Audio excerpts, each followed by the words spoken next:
నమస్తే. Welcome to media TV plus. ప్రస్తుతం మనతో పాటు ఉన్నారు పొలిటికల్ అనలిస్ట్ వి ప్రకాష్ గారు. ఆయనతో మాట్లాడే ప్రయత్నం చేద్దాం. అసలు చర్చించే ప్రయత్నం చేద్దాం. Hyderabad industrial land transformation policy పై పాలిటిక్స్ బాగా హీట్ ఎక్కుతున్నాయి. రోజుకొక రకంగా దాని మీద ఇటు ప్రభుత్వం కానీ, ప్రతిపక్షం కానీ వాడి వేడిగా దాడులు జరుపుతూ ఉన్నారు. అసలు తెలుసుకునే ప్రయత్నం చేద్దాం. అసలు ఈ హైదరాబాద్ ఇండస్ట్రియల్ ల్యాండ్ ట్రాన్స్ఫర్మేషన్ లో స్కామింగ్ ఏంటి అనేది తెలుసుకునే ప్రయత్నం చేద్దాం. సార్ నమస్తే. సార్ నమస్తే అమ్మ. సరే, ఈ Hyderabad industrial land transformation policy HILTP గురించి అందరికి ఇప్పుడు ప్రతి ఒక్కరి నోట్లో ఇదే దాగుంది. సరే, అయితే ఏం జరుగుతుందంటే ఈ 9,229 ఎకరాలు ఏదైతే ఉందో ఇది ఎప్పటి జీవో అసలు, అండ్ కేటీఆర్ కొన్ని ఆధారాలతో బయట పెట్టడం కూడా జరిగింది. అసలు బేసిక్గా ఇందులో ఉన్న స్కామ్ ఏంటి? నిజాం కాలం నుంచి కూడా ఇండస్ట్రియల్ డెవలప్మెంట్ కోసం ప్రయత్నాలు జరిగినాయి. అజామాబాద్ ఇండస్ట్రియల్ ఏరియాలో వచ్చిన ఇండస్ట్రీస్ అన్నీ కూడా దాదాపుగా నిజాం పీరియడ్ అప్పటి నుంచి స్టార్ట్ అయినాయి. అవన్నీ కూడా తర్వాత కాలంలో నెహ్రూ రెండవ పంచవర్ష ప్రణాళిక తర్వాత దేశవ్యాప్తంగా ఇండస్ట్రీస్ డెవలప్మెంట్ కావాలి అని చెప్పేసి ఆయన ఒక పాలసీ తీసుకున్నారు. దానిలో భాగంగా రకరకాల సబ్సిడీలు, లోన్లు, గవర్నమెంట్ ఎమ్యూనిటీస్ క్రియేట్ చేయడము అన్ని దేశవ్యాప్తంగా జరిగింది. దాంతోపాటు హైదరాబాద్లో కూడా అప్పుడున్న ప్రభుత్వాలు, కాసు బ్రహ్మానంద రెడ్డి ప్రభుత్వం కానీ, తర్వాత వచ్చిన వెంగళరావు ప్రభుత్వం, అంతకంటే ఎక్కువగా చెన్నారెడ్డి గారి పీరియడ్లో ఇండస్ట్రియల్ పార్క్స్ వచ్చాయి. సనత్ నగర్ కావచ్చు, కాటేదాన్ కావచ్చు, నాచారము, మౌలాలి, చెర్లపల్లి అంటే లేటెస్ట్, అది బాలానగర్, ఇవన్నీ కూడా జీడిమెట్ల, పాషమైలారం, ఇవి చాలా ఉన్నాయి సిటీ చుట్టూ. వీటన్నిటి అంటే ఓఆర్ఆర్ లోపల ఉన్న ఈ ఇండస్ట్రీస్ యొక్క విస్తీర్ణం 9,292 ఎకరాలు. ఓకే. అయితే ఇదంతా కిరణ్ కుమార్ రెడ్డి గవర్నమెంట్ ఉన్నప్పుడే జీవో నంబర్ 20 తీసుకొచ్చారు. సిటీలో ప్రజల నుంచి బాగా కంప్లైంట్స్ వస్తున్నాయి. రెసిడెన్షియల్ ఏరియాస్ మధ్యలోకి వచ్చినాయి ఇవి. అంటే ఒకప్పుడు అవి పెట్టినప్పుడేమో అవుట్స్కట్స్, అవి అజామాబాద్ అటు పక్కన అవుట్స్కట్సే ఉండే, యూనివర్సిటీ పక్కన ఉండేది. ఇవన్నీ ముషీరాబాద్, ఇవన్నీ అప్పుడు డెవలప్ కాలేదు, చిన్న చిన్న విలేజెస్ ఉండేది, రామ్నగర్ కానీ ఇవన్నీ కానీ. అదేవిధంగా Katedan complete outskirts, agriculture university తర్వాత వచ్చింది. అయితే ఇవన్నీ కూడా ఏంటంటే సనత్ నగర్ కూడా అప్పుడు అవుట్స్కట్సే, బాలనగర్, జీడిమెట్ల అన్నీ అవుట్స్కట్సే. కాబట్టి అప్పుడు అనుకున్నారు పొల్యూటెడ్ ఇండస్ట్రీస్ అవుట్స్కట్స్లో ఉండాలి. కాబట్టి ఫ్యూచర్లో సిటీ ఎంత పెరుగుద్ది అనేది వాళ్ళకి అవగాహన లేకుండే. అప్పుడు ఎంత మా పాపులేషన్ నిజాం పీరియడ్లో 4 to 6 lakhs హైదరాబాద్ పాపులేషన్. ఇప్పుడు 1.5 crore, 15 million. ఇప్పుడు అప్పుడు 500,000. ఇన్ని రెట్లు హైదరాబాద్ జనాభా పెరుగుద్దని వాళ్ళు అనుకోలేదు. ఇప్పుడేమైంది, ఇండస్ట్రియల్ ఏరియాస్కు బయట కూడా రెసిడెన్షియల్ ఏరియాస్ బాగా డెవలప్ అయినాయి. సో వాటి నుంచి వచ్చే పొల్యూషను, మార్నింగ్ జర ఫాగ్ ఉంటుంది, పొల్యూషన్ పైకి పోదు, మళ్ళీ మన ముక్కులకే లంగ్స్లకే వస్తున్నది. సో వాకింగ్ చేద్దామంటే కూడా లంగ్ స్పేస్ లేని పరిస్థితి. సో ప్రజల నుంచి వచ్చిన వ్యతిరేకత వల్ల కిరణ్ కుమార్ రెడ్డి గవర్నమెంట్ సమైక్య రాష్ట్రంలో వీటన్నిటిని సిటీ బయటికి తరలించాలని ఒక డిసిషన్ తీసుకున్నది. ఆ ప్రతిపాదన చాలా కాలం నుంచి ప్రభుత్వంలో ఉంది, కానీ ఒక జీవో నంబర్ 20 తీసుకొచ్చేసి కిరణ్ కుమార్ రెడ్డి. అయితే ఆ జీవో తర్వాత తెలంగాణ ఏర్పడ్డ తర్వాత కేటీఆర్ గారు ఏం చేశారు, ఇండస్ట్రీస్ మినిస్టర్ ఆయనే ఉండే. మొదట్లో కొద్ది రోజులు జూపల్లి కృష్ణారావు ఉండే, తర్వాత కేటీఆర్ గారు తీసుకున్నారు. ఆయన ఒక పాలసీ ఏం ఫ్రేమ్ చేశారంటే, ఇందులో 2 రకాల ల్యాండ్స్ ఉంటాయి. ఒకటి లీజ్కి ఇచ్చినాయి, 33 years కానీ 99 years లీజ్కి ఇచ్చిన ప్రాపర్టీస్ ఉన్నాయి. వాటి ఓనర్షిప్ గవర్నమెంట్ దగ్గర ఉంటుంది. లీజ్ పీరియడ్లో మాత్రం ఇండస్ట్రీ ఉంటుంది అక్కడ. సెకండ్ ఏంటంటే వాళ్ళు డబ్బులు ఇచ్చి కొన్నాయి, రెగ్యులరైజ్ చేయించుకున్నాయి కొన్నాయి, అవి ఉంటాయి, అవే ఎక్కువ ఉన్నాయి. అయితే గవర్నమెంట్ ఏం చేసింది, ఈ లీజ్ అన్నీ కూడా వెనక్కి తీసుకుంది. వాళ్ళ ఉద్దేశం ఏంటి, కేటీఆర్ గారు చెప్పింది ఏంటంటే లీజ్ ప్రాపర్టీస్ అన్నీ వెనక్కి ఇచ్చేసేయండి, మీకు సిటీ బయట ఒక మనకు అవసరమైన భూమి కంటే కూడా ఒక 3-4 రెట్లు 19,000 ఎకరాలు ఈ ఫార్మా సిటీలో వీళ్ళ కోసమని రిహాబిలిటేషన్ కోసం ఏవైతే కెమికల్ ఇండస్ట్రీస్ ఇక్కడి షిఫ్ట్ అనుకున్నారో వాటిని అక్కడ అలాట్ చేద్దామని చెప్పేసి, ల్యాండ్ బదులు ల్యాండ్, కొన్ని రాయితీలు ఉంటాయి. అయితే మిగిలినవి ఏవైతే ఉన్నాయో చేతులు మారినవి కొన్ని ఉన్నాయి. ఇందులో కొంత ల్యాండ్ ఏమైందంటే అమ్మేసుకున్నారు, ఇండస్ట్రీ అమ్ముకున్నారు, ల్యాండ్స్ అమ్ముకున్నారు. కొంత వాళ్ళు తీసుకున్న వాళ్ళే నడుపుకుంటున్నారు. అయితే తీసుకున్న వాళ్ళు నడుపుకుంటాను కాబట్టి వాళ్ళ కన్వర్షన్ చేయడానికి 100% SRO వాల్యూ ప్రకారంగా వాళ్ళు పేమెంట్ చేయాలి. రిజిస్ట్రేషన్ ఆఫీస్లో ఏదైతే వాల్యూ ఉంటుందో ఆ వాల్యూ ప్రకారంగా వాళ్ళు పేమెంట్ 100% చేస్తే వాళ్ళకి రెగ్యులర్ అది అవుతుంది, వాళ్ళకు కన్వర్షన్ కూడా అవుతుంది. అంటే ఇండస్ట్రియల్ ఏరియా నుంచి వాళ్ళు ఆ రెసిడెన్షియల్ ఏరియాకి కానీ కమర్షియల్ ఏరియాకి కానీ వాళ్ళు మార్చుకోవచ్చు. ఇప్పుడున్న ధరలో రిజిస్టర్ ఆఫీస్లో ఏదైతే మార్కెట్ వాల్యూ అని తర్వాత రిజిస్ట్రేషన్ వాల్యూ అని ఉంటుంది కదా, ఆ వాల్యూ 100% కట్టాలి వాళ్ళు. అంటే ఎంత ఉంటుందో అంత కట్టాలి, కన్సెషన్ లేదు. ఇక 100% కట్టాలి. ఇప్పుడు అక్కడ 50,000 ఉంది గజం, 50,000 కట్టాల్సిందే. అంటే మళ్ళీ కొత్తగా కొన్నట్టే. ఇది కేటీఆర్ చేసింది. రెండవది, ఆల్రెడీ చేతులు మారి ఉంటుంది కదా, వాళ్ళు వితౌట్ వీళ్ళ నోటీసులు లేకుండా చేతులు మారింది కాబట్టి పర్పస్ ఒకటైతే, ఇచ్చిన పర్పస్ ఒకటైతే వాళ్ళు దాన్ని వాడుకున్నారు కాబట్టి దానికి 200% కట్టాలి. అంటే ఎవరైతే కొనుక్కున్నారో వాళ్ళు 200% కట్టాలి. అంటే దానివల్ల ప్రభుత్వానికి చాలా పెద్ద రెవెన్యూ వస్తుంది. అంటే ఇవాళ ఉన్న 9,292 ఎకరాలు ఈ పద్ధతిలో కనుక చేసినట్టయితే కనీసం ఎంత లేదన్నా కూడా ఒక 3 లక్షల కోట్లో 4 లక్షల కోట్లో వస్తుంది. మార్కెట్ వాల్యూతో చేసినా కూడా రియల్ వాల్యూ అయితే ఇంకా ఎక్కువ ఉంటుంది. ఉదాహరణకి ఇప్పుడు మౌలాలి కానీ తర్వాత నాచారం కానీ ఈ ఏరియాస్లలో రిజిస్ట్రేషన్ వాల్యూ 20,000 గజం ఉంటుంది. ప్రభుత్వ మార్కెట్ విలువ 33,000 35,000 ఉంటుంది. ఒరిజినల్గా 1 lakh ఉంటుంది. కొన్ని ఏరియాస్ అయితే ఇంకా చాలా కాస్ట్లీ, 2 లక్షల గజం కూడా ఉన్నాయి. అయితే రేవంత్ రెడ్డి ఏం చేశాడంటే కొత్తగా జియో నంబర్ 27 అని ఇచ్చాడు. HILTP ఇందాక మీరు చెప్పింది. దానిలో ఆయన ఏం పెడతాడంటే కేవలం 30% కడితే చాలన్నాడు కన్వర్షన్కి. ఎవరైనా 30% కట్టడం అంటే ఇప్పుడు ఒక 10 ఎకరాలు ఉంది ఇండస్ట్రీ, 10 ఎకరాలు అంటే ఒక ఎకరానికి 20,000 చొప్పున అక్కడ రేటు ఉంది. అంటే ఒక ఎకరం కన్వర్షన్ కావాలంటే 20,000లో 30% ఎంత, 6,000. గజానికి 6,000 కడితే అది కన్వర్షన్ అయిపోతుంది. మీరు 6,000 అని అంటున్నారు, బట్ కేటీఆర్ గారు అయితే 3,400 చిల్లర. ఒక్కొక్క ఏరియాలో ఒక రేట్ ఉంది. గవర్నమెంట్ రేట్లు అసలు రేట్ కంటే అక్కడ ఉన్న రేటు చాలా తక్కువ ఉంటుంది. అట్లా ఒక్కొక్క కాటేదాన్ ఇండస్ట్రియల్ ఏరియాలో ఒక రేటు ఉంది, బాలానగర్లో ఒక రేటు ఉంది, సనత్ నగర్ అయితే చాలా కాస్ట్లీ. అట్లా మనకేందంటే ఒక్కొక్క ఇండస్ట్రియల్ ఏరియాలో 3,000 నుంచి 5,000 6,000 గజం ఉంది గవర్నమెంట్ రేటు. రియల్ వాల్యూ ఎంత ఉన్నది, 2 లక్షలు, 1,00,000 గజం. ఇప్పుడు మాదాపూర్లో కూడా మొన్నటిదాకా 20,000కే ఎకరం గవర్నమెంట్ లెక్క, 20 లక్షలకు, 20 లక్షలకి ఎకరం గవర్నమెంట్. ఆ పక్కన ఉన్న మాదాపూర్ హైటెక్ సిటీ కొండాపూర్ భూములు అంటే వాల్యుబుల్ భూములే అవి. బయట మనకేమో అది ఎంత లేదన్నా ఒక 20 crores నుంచి 50 crores మధ్యలో ఉంటాయి, కొన్ని 50 crores ఎబో ఉంటాయి. అక్కడ గవర్నమెంట్ రేట్ ఎంత అంటే 20 లక్షలకి ఎకరం, నాట్ ఈవెన్ 2 కోట్లు కూడా కాదు.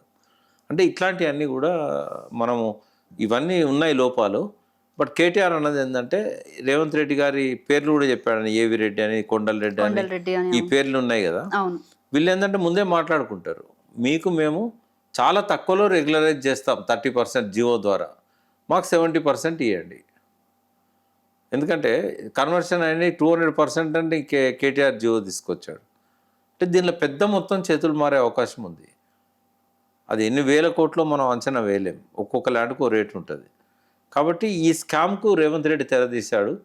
ఇప్పుడున్న 30% అడగడం మీద మేము 200% 100% మేము అడిగినాము, మేము చేయాలనుకుంటే 30% చేయలేకపోదుమా, గవర్నమెంట్కి రెవెన్యూ రాకపోవునా? అంటే ఇంకో 4-5 రెట్లు ఎక్కువ రెవెన్యూ వచ్చే అవకాశాన్ని పోగొడుతున్నారు, ఆ డబ్బులు వీళ్ళు తీసుకుంటున్నారు అనేది స్కామ్ అని అంటారు దాన్ని. రైట్. అయితే దుద్దిల శ్రీధర్ బాబు మాత్రం ఇదే అంశం మీద ప్రెస్ మీట్ పెట్టి ఆయన ఇటు బీఆర్ఎస్ అంటే ప్రతిపక్ష పార్టీ నేతల్ని విమర్శించడం జరిగింది. అంటే ఆయన ఏమంటున్నారంటే అసలు ఈ జీవో తీసుకొచ్చింది కేటీఆర్కి సంబంధించిన బృందం, సో వాళ్ళు చేసిన స్కామ్ని మా మీద నెట్టాలని చూస్తున్నారు. వాళ్ళు స్కామ్ చేయలేదు, ఒక్కరు కూడా ట్రాన్సాక్షన్స్ ఏం జరగలే. అయితే అప్పుడు ఏవైతే లీజు ల్యాండ్స్ ఏవైతే క్యాన్సిల్ చేసిందో అవి వెనక్కి తీసుకున్నారు. ఎందుకంటే లీజ్లో వాళ్ళు ఇండస్ట్రీ పెట్టలేదు అనుకోండి, ఏ పర్పస్ కోసం అయితే లీజ్కి ఇచ్చినామో వాళ్ళు ఆ పర్పస్ నెరవేర్చనప్పుడు ఊరికే వాళ్ళ పేరు మీద పెట్టుకున్నారు తీసుకొని. కొన్ని కండిషన్స్ ఉంటాయి, 1 year లోపల ఇండస్ట్రీ స్టార్ట్ చేయాలి, ఎందుకంత తక్కువ ధరకి ఇస్తున్నారు, ఎంప్లాయ్మెంట్ క్రియేట్ చేస్తారని కదా, మళ్ళీ స్టేట్కు జీడిపి పెరుగుతాను కదా, జిఎస్డిపి. మరి వాళ్ళు ప్రొడక్షన్ స్టార్ట్ చేయలేదు, వాళ్ళు ఉద్యోగాలు వేయలేదు, వాళ్ళకి ఎందుకు ఇవ్వాలి రాయితీలు? సో 1 year 2 years వాళ్ళకి టైం పెట్టి కండిషన్ ఉంటుంది అలానే అలాట్మెంట్ లెటర్లో, మీరు కనుక 2 years లోపల స్టార్ట్ చేయకపోతే ప్రభుత్వం వెనక్కి తీసుకుంటుందని. అట్లా వెనక్కి తీసుకున్న వాటిని పార్కులకు ఎందుకంటే లంగ్ స్పేస్ లేదు కదా. అవును. తర్వాత ఈవెన్ కబ్రస్థాన్లకు ముస్లింలకు 2 ఎకరాలు, క్రిస్టియన్లకు 2 ఎకరాలు ఇవ్వాలంటే కూడా ఎక్కడ ల్యాండ్ లేదు. కాబట్టి గవర్నమెంట్ ఆ పర్పస్కు వాడుకున్నది. ఎక్కడ స్కామ్ జరగలేదు అప్పుడు. శ్రీధర్ బాబు తెలియదు, అంతకంటే ముందు కిరణ్ కుమార్ రెడ్డి జియో తీసుకొచ్చాడు, జియో నంబర్ 20 2013. దాన్నే వీళ్ళు మాడిఫై చేశారు. తెలంగాణ రాకముందే ఈ జీవో జియో వచ్చింది, కిరణ్ కుమార్ రెడ్డి 2013లో తీసుకొచ్చాడు. అయితే కేటీఆర్ గారు దాన్ని ఏంటంటే ప్రభుత్వానికి ఉపయోగపడే విధంగా బడ్జెట్ పెంచుకోవడానికి 200% 100% కట్టాలన్నాడు. రేవంత్ రెడ్డి 30% చాలంటాడు. అంటే ప్రభుత్వానికి వచ్చే ఆదాయానికి గండి కొడుతున్నాడు. ఇండైరెక్ట్ గా చేతులు మారుతాయి కదా, వట్టిగానే ఎందుకు తగ్గిస్తాడు. ఇప్పుడు అర్థమైంది కదా ఇష్యూ అయితే మొత్తం ఇది స్కామ్. రైట్. అయితే ఇంకొక విషయం ఇందులో ప్రధానంగా చర్చించుకోవాల్సింది ఏంటంటే తెలంగాణ రాష్ట్రంలో అంటే నాట్ ఓన్లీ తెలంగాణ రాష్ట్రం, బేసిక్గా ఇండస్ట్రియల్ ఏరియా విషయానికి వస్తే రామగుండం తర్వాత అత్యంత పెద్దది ఏదంటే ఈవెన్ రామగుండం కూడా కాదు, హైదరాబాద్లో one of the biggest industrial area. ఇప్పుడే కాదమ్మా, నిజాం పీరియడ్లోనే కలకత్తా తర్వాత నెక్స్ట్ హైదరాబాద్, బాంబే, కలకత్తా, హైదరాబాద్ అంటే భారతదేశంలోనే 3rd లార్జెస్ట్ ఇండస్ట్రియల్ ఏరియా ఆ రోజుల్లోనే ఉండే, ఇప్పుడే కాదు కదా. తెలంగాణ రాష్ట్రానికి రామగుండం ఇవన్నీ చాలా చిన్నయమ్మా, అసలు కంపేర్ కూడా చేయలేము మనం. ఒక వాడంతా కాదు Ramagundam. Hyderabad is biggest industrial area. Telangana రాష్ట్రానికి అంటే ఇప్పుడు తలసరి ఆదాయం ఎక్కువగా వస్తుందంటే బికాస్ ఆఫ్ ఇండస్ట్రియల్ ఏరియా అని కూడా చెప్పచ్చు. అంటే మొన్న టీఆర్ఎస్ గవర్నమెంట్ లో 9.5 సంవత్సరాల్లో 22,000 ఇండస్ట్రీస్ కు పర్మిషన్ ఇచ్చారు. అంటే చిన్నవి చాలా ఉన్నాయల్లా, పెద్దవి కూడా ఉన్నాయి. అంటే ఈ హిల్ స్కామ్ వల్ల అసలు ఇప్పుడు అంటే ఈ ఇండస్ట్రియల్ ఏరియాకి నష్టం ఏమైనా వచ్చే అవకాశం ఉంది? దానికే నష్టం జరగదు, ఎందుకంటే అవన్నీ అవుట్స్కట్స్లో కడుతుండ్రు. ఇప్పుడు కొత్తగా తెలంగాణ గవర్నమెంట్ వచ్చినాక 2 లక్షల ఎకరాలు ప్రొక్యూర్ చేసింది. అంతకుముందు ఉన్నాయి కానీ ఇప్పుడు ఉన్నాయి కానీ, ఏది TSIAC కింద, ఇండస్ట్రియల్ ఇన్ఫ్రాస్ట్రక్చర్ కార్పొరేషన్ కింద ఆ ల్యాండ్స్ అన్ని ఉన్నాయి. ఇంకా 1.5 lakh acre ఉంది. కొత్తగా ఎవరైనా ఇండస్ట్రీస్ పెట్టాలనుకుంటే, ఇక్కడ వాళ్ళు కూడా బయటికి పోవాలనుకుంటే ఆ సెజ్జులు ఒక 20-25 సెజ్జులు ఉన్నాయి సిటీ చుట్టూ. అలా చాలా ల్యాండ్స్ ఉన్నాయి కొనడానికి. ఇప్పుడు ఎవరిని అడగాల్సిన అవసరం లేదు. TSI పాస్ అనేది చాలా సింపుల్ చేశారు కదా, దాని ప్రకారం అప్లికేషన్ పెట్టుకొని వాళ్ళకు ఉన్న ఎలిజిబిలిటీ ఏందో మెయిల్ చేసినట్టయితే అలాట్మెంట్ అయిపోతుంది. ఎక్కడెక్కడ ల్యాండ్స్ ఉన్నది వెబ్సైట్లోనే ఉంది, TSIAC వెబ్సైట్లో. రేట్ ఎంత అనేది కూడా అందులో ఉంది. ట్రాన్స్పరెన్సీ అనేది మెయింటైన్ చేశాడు కేటీఆర్. రైట్. అయితే ఇప్పుడు రీసెంట్ గా ఇంకొక వివాదం తెర మీదకి వచ్చింది, మీకు ఇది అవగాహన ఉండే ఉంటుంది, తెలంగాణ ఆంధ్ర రాష్ట్రానికి సంబంధించి. దానికంటే ముందు ఇప్పుడు ఈ నా ఒపీనియన్ ఒకటి చెప్తాను నేను. చెప్పండి సార్. అది TRS ఒపీనియన్ కాదు, కాంగ్రెస్ ఒపీనియన్ కాదు. ఈ ఇండస్ట్రియల్ ఏరియాలో ఉన్న వాటిని రెగ్యులరైజ్ చేయడమే తప్పు. ఓకే. ఏవైతే ఇదివరకు పొల్యూటెడ్ ఇండస్ట్రీస్ ఉన్నాయో వాళ్ళకు ల్యాండ్స్ మీద పూర్తిగా రైట్ ఉన్నా కూడా గవర్నమెంట్ వెనక్కి తీసుకోవాలి. గవర్నమెంట్ వెనక్కి తీసుకొని ఇతర పర్పస్లకు వాడాలి. హైలీ పొల్యూటెడ్ ఇండస్ట్రియల్ ఏరియాలలో భూగర్భంలోకి పొల్యూషన్ వదిలిపెట్టారు. ఇప్పుడు అక్కడ రెసిడెన్షియల్ బిల్డింగ్స్ వచ్చినా కూడా జనం రోగాలతో వస్తారు. డొమెస్టిక్ వాటర్ కూడా పనికిరావు అవి. తర్వాత ఇప్పటికే ఓవర్ క్రౌడ్ అయిన నాచారం, మల్లాపూర్ లాంటి ఏరియాస్లలో ఈ ఇండస్ట్రీస్ ల్యాండ్స్ను మళ్ళీ రెసిడెన్షియల్ ఏరియా కన్వర్ట్ చేయాలన్నప్పుడు సర్టెన్ కండిషన్స్ పెట్టాలి. లంగ్ స్పేస్ ఉండాలి, పార్కులు ఉండాలి, ఎమ్యూనిటీస్ ఉండాలి, కబ్రస్థానాలు ఉండాలి. ఇవన్నిటికి ఇయ్యంగా ఏమైనా మిగులుతే అప్పుడు మాల్స్ కానీ ఇతర కమర్షియల్ వాటికి కానీ ఇవ్వాలి. ఇది నా సూచన. రైట్. అంటే సరే, ఇందులోనే ఇంకొకటి బేసిక్గా మీరు జీడిమెట్ల, అపురూప కాలనీ మీకు ఐడియా ఉంటుంది కదా, సూరారం కానీ ఈ ఏరియా అంటే సూరారం దగ్గర నుంచి దుండిగల్ దగ్గర నుంచి మొదలు పెడితే సూరారం వైపుగా జీడిమెట్ల వైపుగా బాలానగర్, చింతల్ ఇవి ఏవైతే ఉన్నాయో ఆ లైన్ కూడా ఒక విధమైన, మీరు అంటున్నారు కదా లంగ్ స్పేస్ అని చెప్పేసి, ఒక విధమైన స్మెల్స్ అనేవి నైట్ టైం బాగా గ్యాసెస్ రిలీజ్ చేస్తూ ఉంటారు. ఫస్ట్ ఆ ఇండస్ట్రీస్ షిఫ్ట్ చేసినప్పుడు వచ్చే గ్యాసెస్ ఆగిపోతాయి, కానీ కింద భూగర్భంలోకి వాళ్ళు కెమికల్స్ అన్ని వదిలిపెట్టారు. గతంలో బోర్లేసి వేస్ట్ వాటర్ అంతా అలా పంపించారు. మీకు మూసాపేట్ అంటే మూసాపేట్ నుంచి ఒక పాత ఒక 100 ఏళ్ల క్రితం నాలా ఉంది, ఐడియా ఉండే ఉంటుంది. అది హుస్సేన్ సార్లకు వస్తుంది. అది డైరెక్ట్ గా అంటే దాంట్లోకి ఎన్ని ఫ్యాక్టరీస్ గ్యాసెస్ అవి రిలీజ్ చేస్తారు? చాలా గ్యాసెస్ కాదు, వ్యర్థ పదార్థాలు, ఇండస్ట్రియల్ వేస్ట్ అంతా రిలీజ్ చేసేది. దానివల్లనే హుస్సేన్ సాగర్ మొత్తం కలుషితం అయిపోయి చేపలన్నీ చచ్చిపోయి మా జీవం బతికే పరిస్థితి లేదు. కేసీఆర్ గారు వచ్చాక ఆ నాలాన్ని డైవర్ట్ చేశాడు. కాకపోతే ఆయన ఏం చేశాడు, హుస్సేన్ సాగర్లోకి రాకుండా అటు వైస్రాయ్ హోటల్ కింద డైరెక్ట్ గా రాణిగంజ్ పక్క నుంచి పోయి కలుస్తుంది, అట్లా ఏర్పాటు చేశాడు. బట్ అది still it is in Musi. కాబట్టి ఇట్ ఈస్ అన్ట్రీటెడ్ వాటర్. ఇంకా చాలా చేయాల్సినవి ఉన్నాయమ్మా. నేను అనేది ఏంటంటే, ఇప్పుడు ఈ ఇండస్ట్రీస్ షిఫ్ట్ చేసిన తర్వాత వచ్చిన ల్యాండ్ను 30% కడితే కన్వర్షన్ చేస్తానని వాళ్ళు అన్నారు, 200% కడితే కన్వర్షన్ చేస్తానని వీళ్ళు అన్నారు. నేను ఇద్దరిది కూడా అవసరం లేదు, ఆ ల్యాండ్ తీసేసుకొని ప్రజల అవసరాలకు వాడండి. ఒకవేళ రెసిడెన్షియల్ ఏరియా కట్టాలనుకుంటే గ్రౌండ్ వాటర్ చెక్ చేసి ఆ పర్టికులర్ ఏరియాలో పొల్యూట్ కాలేదు వాటర్ అనుకున్నప్పుడే అప్పుడు మీరు వాళ్ళకు రెసిడెన్షియల్ పర్మిషన్ ఇవ్వండి అని ఇప్పుడు అది రెగ్యులేట్ అంటే చేయడం సాధ్యం అవుతుందా సార్ మరి? ఆయన జియో ఇచ్చిన తెల్లారి నుంచే రెగ్యులరైజ్ చేస్తా అన్నాడు. అయితే ఎందుకు వాళ్ళు చేసుకోవట్లేదు అంటే కేటీఆర్ ఆడని తిరిగాడు. రేపు మన హైకోర్టుకు పోతే ఆపుతుందేమో, మన డబ్బులు బ్లాక్ అయితే ఏమో అని ఎవరు చేయించుకోవట్లేదు.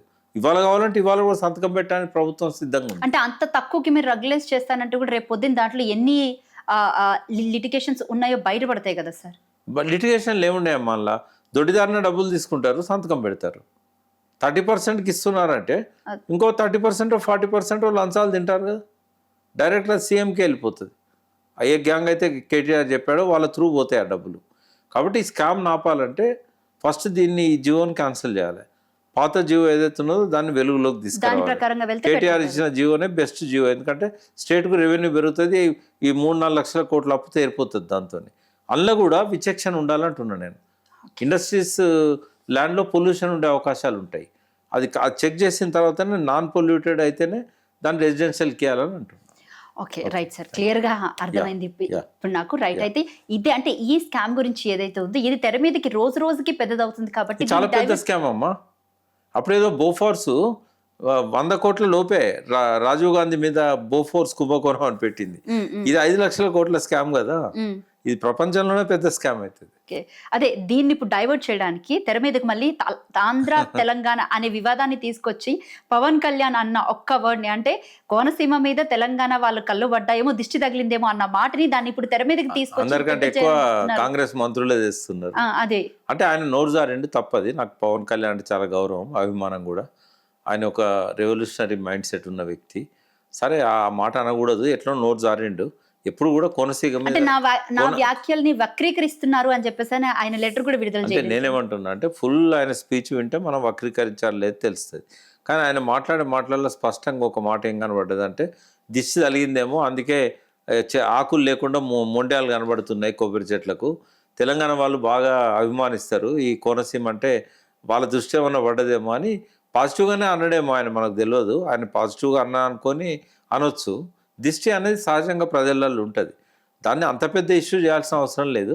బట్ తెలంగాణ ప్రజల దిష్టి తగిలింది అనేది కంటే కూడా కోనసీమ పచ్చగా ఉంటుంది, ఎవరైనా కూడా దాన్ని చూసి ఆనందపడతారు.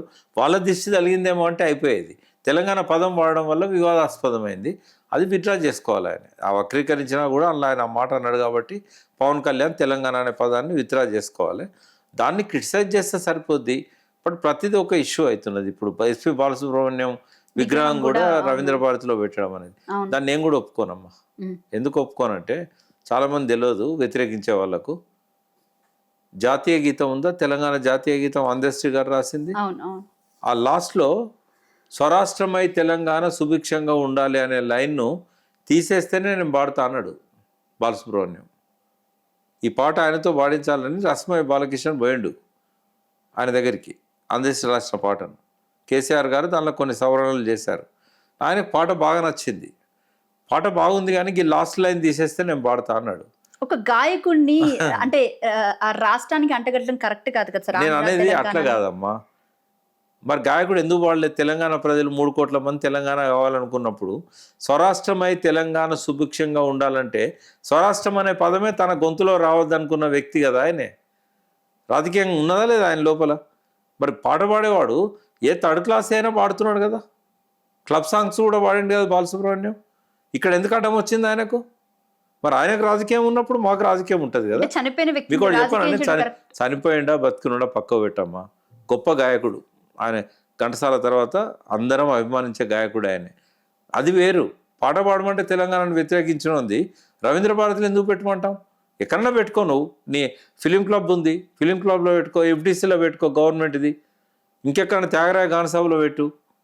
ఆయన కోసమే ఒకటి ఎస్పీ బాలసుబ్రహ్మణ్యం థియేటర్ అని పెట్టు, అక్కడ పెట్టు విగ్రహం. కానీ తీసుకొచ్చి రవీంద్ర భారతిలో పెట్టేమైంది? ఘంటసాల గారిది ఇప్పటికే ఉంది కదా అక్కడ పెట్టు. మా దాశరథి పెట్టు, మా శ్రీనారాయణ రెడ్డిది పెట్టు, మా గద్దర్ది పెట్టు. అంటే ఇక ఆంధ్ర కల్చరేనా రవీంద్ర భారతి అంటే? ఉన్న రోజులు ఆంధ్ర వాళ్ళ ప్రదర్శనలకే ఇచ్చారు. ఇప్పుడు కూడా తెలంగాణ సంస్కృతిని ప్రతిబింబించే ఒక్క చిహ్నమని ఉండాలన్నా వద్దాడా? గద్దర్ది పెట్టు. గద్దర్ మా గొప్ప గాయకుడు, గొప్ప కవి. గద్దర్ని మించిన కవి తెలంగాణలో లేడు, భారతదేశంలో కూడా లేడు. ఆయన విదేశాల్లో పుట్టుంటే నోబెల్ ప్రైజ్ వచ్చేది గద్దర్కి. గద్దర్ది పెట్టు, నువ్వు గద్దర్ని అభిమానిస్తావు కదా, గద్దర్ బిడ్డకే సంస్కృత సారథి ఇచ్చినావు కదా, సంతోషం. గద్దర్ కూడా ₹1,00,00,000 అవార్డు డిక్లేర్ చేసినావు కదా. బాలసుబ్రహ్మణ్యం సంగతి తర్వాత ఆలోచిద్దాం, ముందు గద్దర్ది పెట్టు. ఆల్రెడీ ఘంటసాల గారిది ఉంది, అందరం అభిమానిస్తాం. బాలసుబ్రహ్మణ్యం ఎందుకు వ్యతిరేకిస్తున్నావు? నువ్వు తెలంగాణ అనే పదాన్ని హేట్ చేసినావు. హేట్ చేసినప్పుడు నీ విగ్రహం కూడా నడిగడ్డ ఉండటానికి లేదు. నువ్వు తీసుకుపోయి అక్కడ పెట్టు. ఎక్కడ ఫిలిం క్లబ్ ఉంది కదా, కల్చరల్ అసోసియేషన్ కదా, అలా పెట్టు. ఎవరు వద్దంటారు? మాకు ఆయన మీద అభిమానమే, కానీ రాజకీయం చేసిండు కాబట్టి మేము రాజకీయం చేయాల్సి వస్తుంది. కాబట్టి నేను ఎవరైతే బాలసుబ్రహ్మణ్యం విగ్రహాన్ని రవీంద్ర భారతిలో పెట్టొద్దు అంటున్నారో వాళ్ళకు నేను సపోర్ట్ ఇస్తాను. రైట్. ఇంకా ఎన్టీఆర్ విగ్రహం గురించి ఏం చెప్తారు? ఎందుకంటే జూబ్లీ హిల్స్ లో గెలిచిన తర్వాత మొట్టమొదటిసారిగా మేము వెంటనే ఎన్టీఆర్ రాజకీయాల కంటే ఎక్కువగా నటుడమ్మా. ఆయన ఆరాధించే వాళ్ళు దేశం అంతా ఉన్నారు. ఆయన పీరియడ్లో ఈ వివాదమే రాలేదు తెలంగాణ ఆంధ్ర అని. కాబట్టి ఆయన విషయంలో ఎవరికి అభ్యంతరం అంటే కాంగ్రెస్ పార్టీ విగ్రహం పెడతానని చెప్పింది కదా సార్. పెట్టనియండి, ఎవరికి అభ్యంతరం ఉంది? ఎవరికి అభ్యంతరం లేదు. ఇప్పుడు టీఆర్ఎస్ వాళ్ళు ఎన్నో దిక్కులా ఎన్టీ రామారావు విగ్రహాలు పెట్టారు. ఎన్టీ రామారావును ఒక కళాత్మక దృష్టితో చూసినప్పుడు ప్రతి ఒక్కరు ఆరాధిస్తారు. కాబట్టి ఇప్పుడు నిద్రల కళలో కూడా శ్రీరాముడు అంటే ఎన్టీ రామారావు కనబడతాడు, అది వేరు. Right sir. అయితే ఇంకొక టాపిక్ వెళ్దాం. నల్గొండ తిప్పర్తి మండలంలోని ఒక బీసీ, అంటే వాళ్ళ వైఫ్ సర్పంచ్గా నామినేషన్ వేయాల్సిన టైంలో వాళ్ళ హస్బెండ్ని కిడ్నాప్ చేసి నైట్ అంతా తిప్పించి మరి, అంటే ఇది నిజంగా చెప్పాలంటే బీసీలకి ఒక అవమానకరమైన విషయం అని చెప్పచ్చు సార్. 100% బీసీలకు అవమానకరము. రేవంత్ రెడ్డి చేసింది కూడా బీసీలకు అవమానకరమే. 42% ఇస్తానని డ్రామాలు చేసి ఇప్పుడు సర్పంచ్ ఎన్నికలకు పోయిండు. ఇది ఆయన నిజస్వరూపాన్ని బయట పెట్టుకున్నాడు. ఆయనకి ఎప్పుడు బీసీల మీద ప్రేమ లేదు, కాంగ్రెస్ వాళ్ళకు కూడా బీసీల మీద ప్రేమ లేదు. వాళ్ళు ఎన్నడూ బీసీలను గౌరవించరు. బీసీలతో నామినేషన్ వేయడానికి కూడా వాళ్ళు వ్యతిరేకం. ఓపెన్ సీట్ల బీసీలను నామినేషన్ లేనియరు, వేసినా కూడా గెలవనియరు. ఒక రెడ్డి సామాజిక వర్గానికి సంబంధించిన వ్యక్తి వాళ్ళే చేస్తారు, ఇంకెవరు చేస్తారు? అది కోమటిరెడ్డి వెంకటరెడ్డి అనుచరుడు ఎవరైతే జైలుకి వెళ్ళి వచ్చాడో అతన్ని తెచ్చుకున్న తర్వాత ఇతన్ని నైట్ అంతా తిప్పి మూత్రం తాగించడాన్ని అసలు ఏ రకంగా చూస్తారు? ఇది వాళ్ళ కల్చర్ అమ్మా, అది కాంగ్రెస్ పార్టీ కల్చర్. అది మా ప్రజలకు తెలియలేక దద్దమ్మలై అటువంటి వాళ్ళని గద్దెకెక్కించిండ్రు. చాలా హేయమైన చర్య. దొరికితేనైతే కొడతాను నేను. తిట్టుడు కాదు, మీ దగ్గర మాట్లాడు కాదు. వాడు ఎవడో ఆ పని చేయించినోడు దొరికితే నేను వాడిని పచ్చడి చేసేస్తాను. సరేనా? Right. Thank you sir. Thank you so much. మీ విలువైన సమయాన్ని మాకు కేటాయించినందుకు. ఇది అనలిస్ట్ వి ప్రకాష్ గారితో ప్రత్యేక ఇంటర్వ్యూ. మరొక ఇంటర్వ్యూతో మళ్ళీ కలుద్దాం. Thank you.